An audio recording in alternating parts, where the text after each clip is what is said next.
Medical college అన్నా చూడండి, కేసీఆర్ గారు కట్టించిన ఆసుపత్రి అన్నా చూడండిగో మనం కట్టించిన ఫలానా కమ్యూనిటీ హాల్ అని చెప్పి అక్కడి నుంచి ఇక్కడ దాకా బ్రహ్మాండంగా అన్ని వివరిస్తూ వస్తా ఉన్నాడు. జంక్షన్ల అభివృద్ధి కానీ, రహదారుల విస్తరణ కానీ, ఫ్లైఓవర్లు కానీ, అదేవిధంగా పట్టణంలో వీధి వ్యాపారుల కోసం కట్టిన స్ట్రీట్ వెండింగ్ జోన్లు కానీ, ఇవన్నీ ఒక్కొక్కటిగా చూపెడుతూ ఎట్లా అయితే ఒక సొంత ఇల్లు కట్టుకుంటే ఎంత పద్ధతిగా కట్టుకుంటారో అంత పద్ధతిగా శ్రీనివాస్ గౌడ్ గారు ఒక్కొక్కటి చూపెడతా ఉంటే కడుపు నిండినట్టు అయింది. ఎందుకంటే గతంలో నేను మున్సిపల్ మంత్రిగా పనిచేసిన 2014 ముందు మహబూబ్ నగర్ పట్టణం ఎట్లుండే, ఇవాళ ఎట్లా ఉన్నది చూసిన మీ అందరికి తెలుసు. ఒక మహబూబ్ నగరే కాదు, నారాయణపేట చూడండి, అట్లాగే వనపర్తి చూడండి, నాగర్ కర్నూలు చూడండి, ఈ జిల్లాలోని ఏ పట్టణమే చూడండి, గద్వాల్ చూడండి, ఏ పట్టణమే చూడండి, 14 ముందు ఎట్లుండే తెలంగాణ రాకముందు ఇవాళ ఎట్లా ఉన్నదో ఒక్కసారి జాగ్రత్తగా గమనించండి. కేసీఆర్ గారి నాయకత్వంలో 1, 2 కాదు, అన్ని పట్టణాలు అభివృద్ధి చేసుకున్నాం, అన్ని పల్లెలు అభివృద్ధి చేసుకున్నాం. పల్లె ప్రగతి, పట్టణ ప్రగతి అనే కార్యక్రమాల కింద పల్లెలు పట్టణాలు అనే తేడా లేకుండా బ్రహ్మాండమైన అభివృద్ధిని చూసుకున్నాం.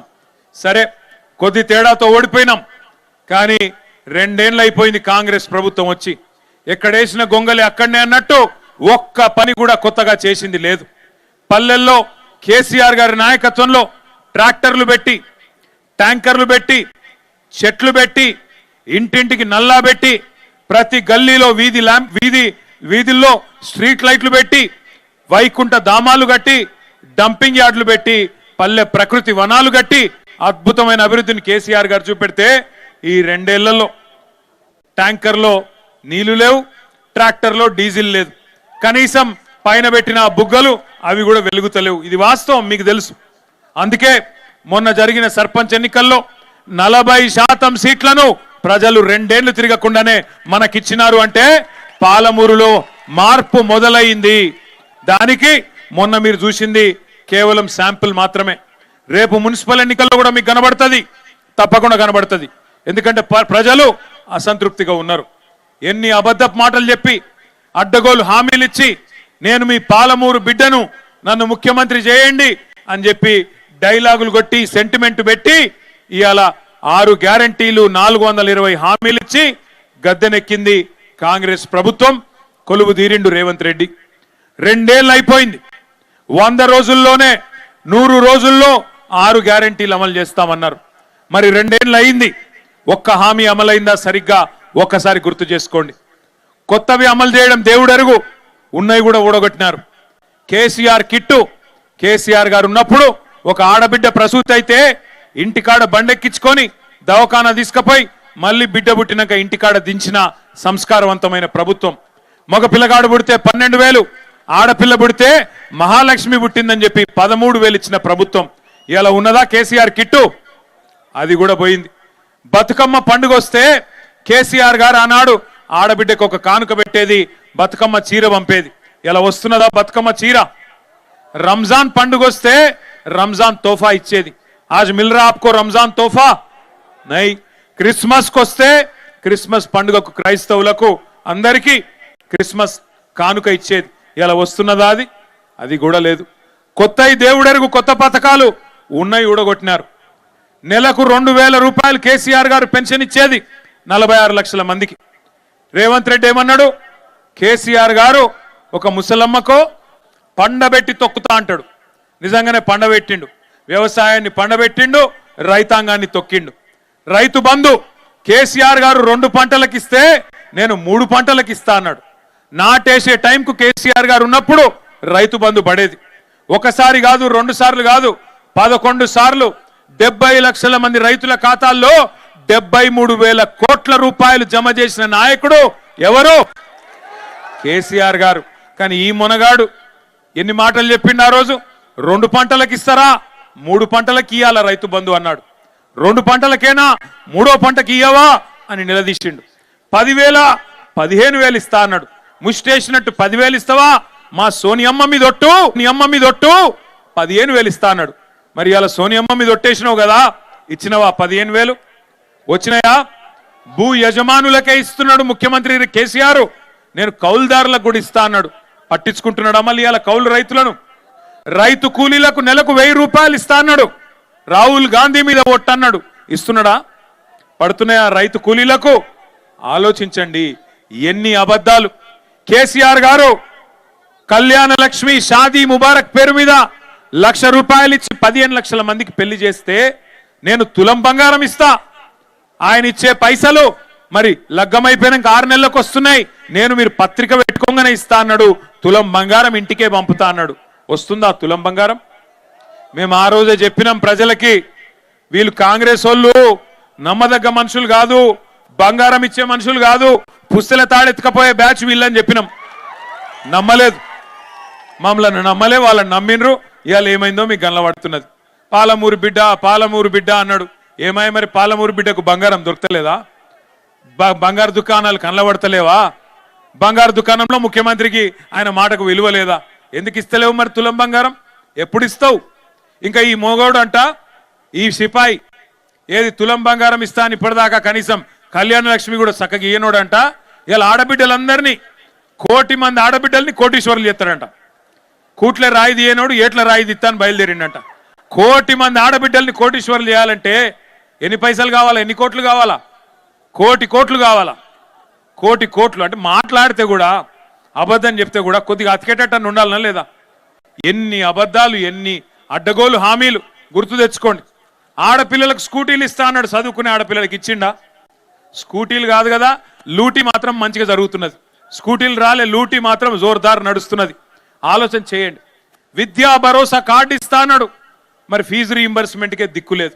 12,500 కోట్ల రూపాయలు అటు కాలేజీలోళ్ళు మొత్తుకుంటున్నారు, ఇటు టీసీలు రాక పిల్లగాళ్ళు ఇంట్లో వాళ్ళు మొత్తుకునే పరిస్థితి వచ్చింది. నేను చెప్పేదేమన్నా అబద్ధం ఉంటే మీరే ఆలోచన చేయండి. ఈ 2 ఏళ్లలో ఎవరికి లాభం జరిగింది? ఈ 2 ఏళ్లలో ఏ వర్గానికి లాభం జరిగింది? మీరు ఆలోచించండి. మీరు నిన్నగాక మొన్న మరి చూసినారో లేదో, అసెంబ్లీ మంత్రి గారు చెప్తున్నారు, ఒక ఆయన రెవెన్యూ మంత్రి గారు, కేసీఆర్ గారేమో కొత్త రెవెన్యూ డివిజన్లు చేసినాడు, కొత్త జిల్లాలు చేసినాడు. ఉమ్మడి మహబూబ్ నగర్ జిల్లాని 5 జిల్లాలు చేసిండు కేసీఆర్ గారు. నాగర్ కర్నూలు జిల్లా, వనపర్తి జిల్లా, గద్వాల జిల్లా, నారాయణపేట జిల్లా చేసినాడు. మీరందరూ నారాయణపేట వాళ్ళు, గద్వాలోళ్ళు, కొల్లాపూర్ వాళ్ళు, అచ్చంపేట వాళ్ళు మీరు మహబూబ్ నగర్ దాకా వచ్చేది ఎందుకు? మీ దగ్గరికే కలెక్టర్ను, ఎస్పీని తీసుకొస్తా, జిల్లా అధికారులను మీ దగ్గర కూర్చోబెడతా, ఇంత దూరం మీరు వచ్చేది ఏందని చెప్పి ఎక్కడికక్కడ జిల్లాలు ఏర్పాటు చేసినాడు.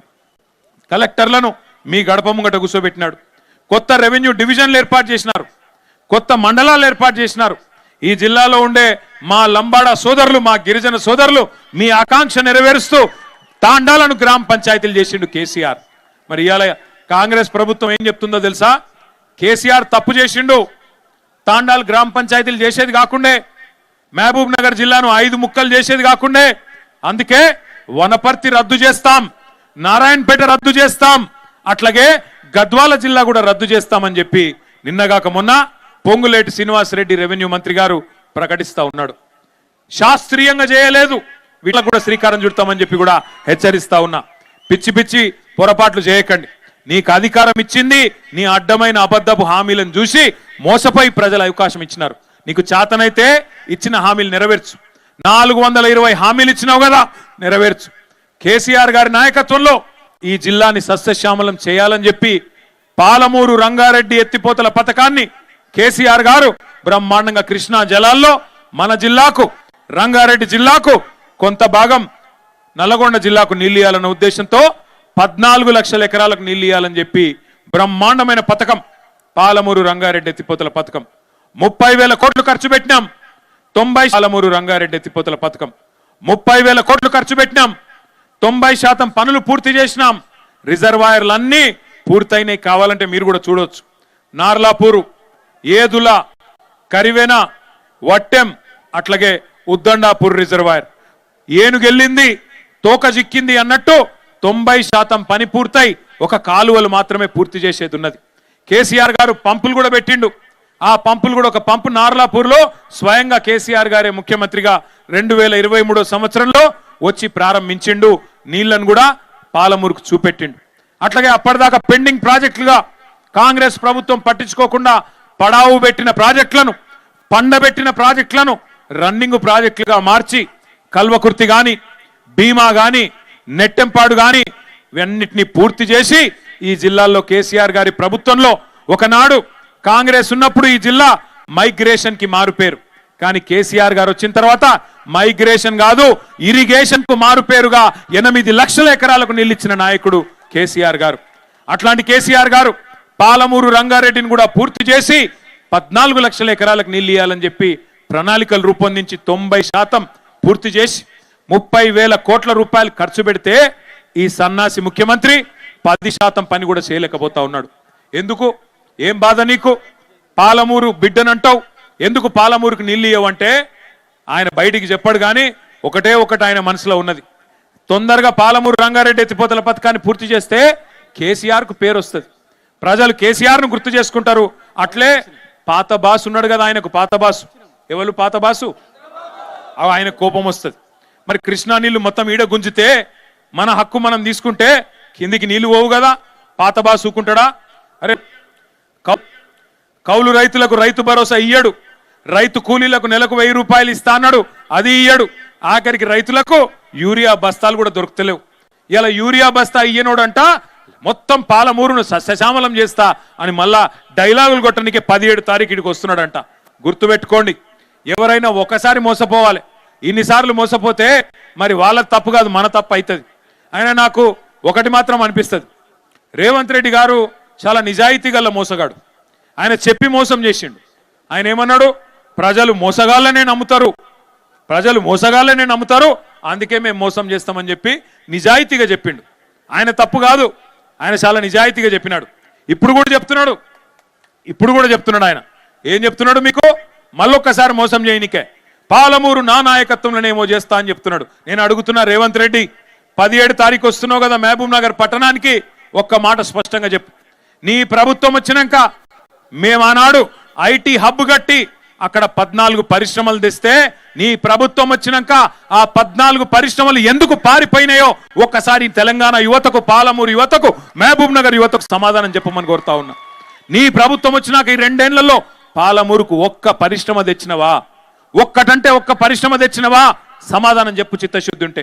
మేము మా గవర్నమెంట్లో తెచ్చిన వాటికి వచ్చి రిబ్బన్లు కట్ చేస్తా ఉన్నాడు. దేవరకద్రలో అన్నాడు ఆల వెంకటేశ్వర రెడ్డి గారు మేము అందరం పోయి కార్నింగ్ అనే మేము పెళ్లిళ్ళు పేరెంటాలు తిరుగుడు తప్ప మాతోనేం అయితలేదు అని ఎన్ఎం శ్రీనివాసరెడ్డి చెప్తా ఉన్నాడు. వాస్తవం అది. ఎందుకు? ఉన్న పైసలన్నీ ఢిల్లీకి పోతే, ఉన్న పైసలన్నీ మూటలు కట్టి ఢిల్లీకి పంపితే ఇక్కడెక్కడ ఉంటాయి? మరి రేవంత్ రెడ్డి ఇస్తాడా? వీళ్ళకే ఇయ్యడు, మరి సర్పంచులకు ఇస్తాడా? ఇయ్యడు. ఒక 2 ఏళ్ళు కష్టం ఉంటుంది, గెలిచిన సర్పంచులు ఉప సర్పంచులు యాదికి పెట్టుకోండి, ఇంకొక 2 ఏళ్ళు కష్టం ఉంటుంది. ఆ తర్వాత మళ్ళా కేసీఆర్ గారే రాబోతున్నారు, అప్పుడు మళ్ళా చేసుకుందాం. 2 ఏళ్ళు ఉంటుంది కష్టం. ఆడు చెప్తారు ఇక కథలు కాంగ్రెస్ వాళ్ళు సర్పంచులకు, ఏమని? మీరు మా పార్టీలకు రండి, మీకు డెవలప్మెంట్ చేస్తాం, ఇది చేస్తాం, మన్ను చేస్తాం, మశానం చేస్తాం. ఏమీ లేదు అక్కడ. ఎమ్మెల్యేలకే పైసలు లేవు, మీకేమిస్తారు వాడు? మీరు చూడండి, ఎన్ఎం శ్రీనివాసరెడ్డి చెప్పిండు, నేను చెప్తలేను. మా బతుకు పెళ్లిళ్ళు పేరెంటాలు తిరగనికి తప్ప దేనికి వనికి రాకుండా పోయిందని ఎమ్మెల్యేలే చెప్తా ఉన్నారు. ఇక ఇంకో ఎమ్మెల్యే ఉన్నాడు, జడ్చర్ల ఎమ్మెల్యే, ఆయన ఒకటే చెప్తున్నాడు, ఆంధ్ర కాంట్రాక్టర్లకే పెద్దపీట వేస్తున్నాడు ఈ ముఖ్యమంత్రి. నేను చెప్పలే, రాదో తెలియదు, నేను హామీలు ఇయ్యా అన్నాడు. మంత్రి గారికి నేను చెప్తా ఉన్నా, నీకు తెలుసో తెలియదో మాకు తెలియదు కానీ ప్రజలకు, పాలమూరు ప్రజలకు మాత్రం పక్కాగా తెలుసు, మీ పార్టీని పండబెట్టి తొక్కేది ఈసారి ఖాయం. 14 నియోజకవర్గాల్లో కొడంగల్తో సహా ఈసారి కాంగ్రెస్ పార్టీని బొందబెట్టబోతా ఉన్నారు ప్రజలు. అందులో ఈ జిల్లాలను ముడితే మాత్రం, వనపర్తి, నారాయణపేట, గద్వాల జిల్లాలను ముడితే మాత్రం అగ్గి రగులుకుంటది, మళ్ళా కాంగ్రెస్ ను దహించి వేస్తదనే మాట కూడా నేను హెచ్చరిస్తా ఉన్నా. దయచేసి ఒకటి ఆలోచన చేయండి. యూరియా బస్తాలు ఇయ్యలేని సన్నాసులు ఇవాళ మీకు తులం బంగారం ఇస్తారా? ఇల్లు ఈ సన్నాసులు 2,500 ఇస్తాడు మహిళలకు, మహాలక్ష్మి ఇస్తాడా? ఇవన్నిటిని తప్పించుకోనికే ఒకటే తెలుసుకున్నాడు ఆయన, ఒకటే అర్థం చేసుకున్నాడు ఆయన. ఏం అర్థం చేసుకున్నాడు? బూతులు మాట్లాడాల. మనం సబ్జెక్టు మాట్లాడితే ఆయన బూతులు మాట్లాడతాడు. నువ్వు అడిగినావు అనుకో, ఏమైందా రేవంత్ రెడ్డి నరికితివి కదా, మరి 15,000 రూపాయలు ఇస్తా అంటివి రైతులకు, కౌలు రైతులకు పైసలు ఇస్తా అంటివి, ఏవి అంటే నీ లాగుల తొండలు ఇడిచిపెడతా. ఒకటే వచ్చు. రెండవది ఏమైనా మరి మహిళలకు 2,500 ఏవి స్వామి అంటే నీ గుడ్లు వీకి గోటీలు ఆడతా. నువ్వు గట్టిగా అడిగినావు ఇంక తులం బంగారం ఎదురా నాయన అని నీ పేగులు తీసి మెడలేసుకుంటా. బూతులు మాట్లాడానికి రెడీ. మాకు రావా బూతులు? ఆయన కన్నా ఒక భాష వచ్చేమో నాకు 4 భాషలు వచ్చు. తిట్టుమంటే పొల్లు తిడతా, కానీ ఇక మంచిది కాదని ఊరుకుంటున్నా. ఇక ఆయన బాధ ఏందో నాకు అర్థం కాదు. ఇప్పుడు అడ్డిమారి గుడ్డి దెబ్బలో ముఖ్యమంత్రి అయిపోయింది. అది మన దగ్గర అంటారు కదా ఊళ్ళలో, అడ్డిమారి గుడ్డి దెబ్బల కిస్మత్ బాగుంది. మేము అనుకోలే, కార్యకర్తలు మా వాళ్ళు బీఆర్ఎస్ వాళ్ళు అనుకోలే. మీరు ఏమనుకున్నారో నాకు తెలుసు. నేను చెప్తున్నది కరెక్టే కాదా మీరు ఒకసారి నాకు చెప్పు. మీరు ఏమనుకున్నారు అంటే పోతే మా ఎమ్మెల్యే పోతాడు కానీ కేసీఆర్ ఉంటాడు కదా అనుకున్నారు, అంతేనా? అదే అనుకున్నారు. కాకపోతే ఏం జరిగిందంటే అట్లా దేవరకద్ర వాళ్ళు అనుకున్నారు, మహబూబ్నగర్ వాళ్ళు అనుకున్నారు, నారాయణపేట వాళ్ళు అనుకున్నారు, అందరు వేలు. మొదటికే మోసం వచ్చింది, లాజిక్ మిస్ అయ్యారు మీరు.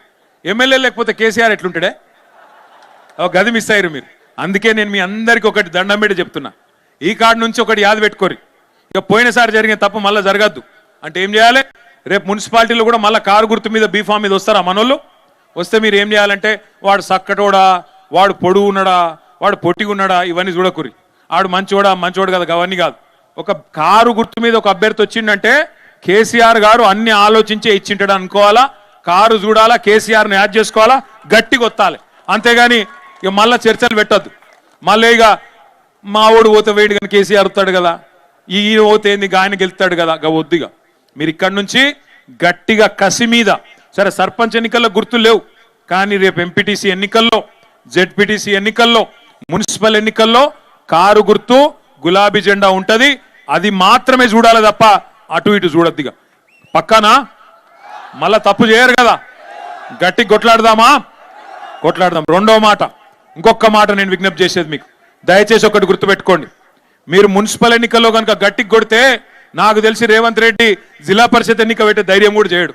ఆయనకి ఇప్పటికే భయం అవుతుంది. మీరు 40% సర్పంచులు గెలిచినారు, దాంతోనే భయపడి సస్తున్నాడు. మళ్ళా గుర్తు మీద ఉండే ఎన్నికలు పెడితే మళ్ళీ నా కుర్చీ ఎక్కడ పోతుందేమో ఆయన భయం. ఎందుకంటే ఢిల్లీ వాళ్ళు ఊకోరు కదా, ఆయన బేకారు ఉన్నట్టు తీసి పాడేయండి అని అంటారు. ఆయన భయం అయినది. అందుకే మున్సిపల్ ఎన్నికల్లో గెలిచిన సర్పంచులు, జెడ్పీటీసీలు, ఎంపీపీలు, మాజీలు ఎవరెవరైతున్నారో అందరూ మున్సిపాలిటీకి రావాలి. అక్కడ గట్టిగా పని చేయాలి.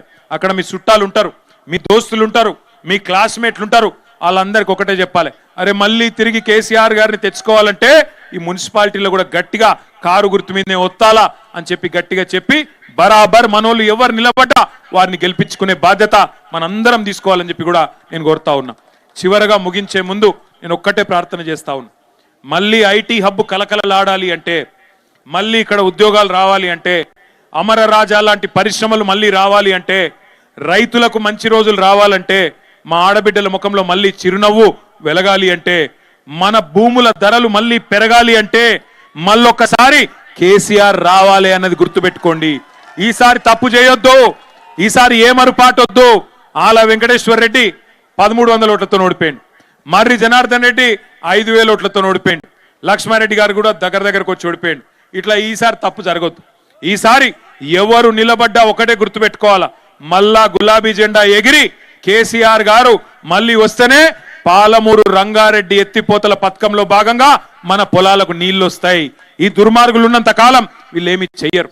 వీళ్ళు అడ్డమైన అబద్ధాలు, అడ్డమైన డైవర్షన్ గేములు అవి తప్ప వీళ్ళు చేసేదేమి ఉండదు. అందుకే దండం పెట్టి చెప్తున్నా, మున్సిపల్ ఎన్నికల నుంచే మన జైత్రయాత్ర మొదలు కావాలి. భవిష్యత్తులో ఆ జైత్రయాత్ర అట్లే కొనసాగాలి. ఈ రోజు పాలమూరులో కనబడ్డ జోషు, మహబూబ్నగర్ లో కనబడ్డ జోషు మొత్తం 14 నియోజకవర్గాలకు పాకాల. తప్పకుండా గులాబీ జెండా ఎగరాలని కోరుతూ జై తెలంగాణ, కేసీఆర్ గారి నాయకత్వం. జర ఆగండి భయ్, ఆగండి. నువ్వు ఇక్కడ మీరు నాయకులందరూ వెనకకుండా, ఇది సర్పంచులకు సన్మాన కార్యక్రమం. మిగతా వాళ్ళు దయచేసి పోవాలి, ఎక్కడో అక్కడ వెనక పోవాలి. సర్పంచులకు సన్మాన కార్యక్రమం సర్పంచులు కాని వాళ్ళు జరగాల, మర్యాదగా జరగాల, బాగుండదు నూకేస్తే. సర్పంచులు కాని వాళ్ళు జరగాల దయచేసి. జై తెలంగాణ. వేదిక పెద్దలందరూ అట్లే కుడతారు, ఎవరు లేవద్దు.